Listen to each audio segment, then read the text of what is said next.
বৈদেশিক মুদ্রা অর্জন করছে, সে যে বাংলাদেশের অর্থনীতিকে সচল রাখছে, এটার জন্য তার যে 30 দিনের তার যে পাওনা, সে পাওনার কথা সে বলতে পারে না। তার জন্য এই রাষ্ট্র তাকে উপহার দেয় গুলি।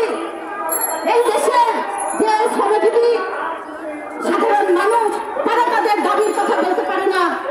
ডক্টর মোহাম্মদ ইউনূস যেই কারণে নোবেল পুরস্কার পেয়েছেন, যেই গ্রামীণ ব্যাংকের কারণে তিনি নোবেল পুরস্কার পেয়েছেন, এবং সেই গ্রামীণ ব্যাংকও নোবেল পুরস্কার পেয়েছে, সেই গ্রামীণ ব্যাংকের 4র্থ শ্রেণীর কর্মচারীদের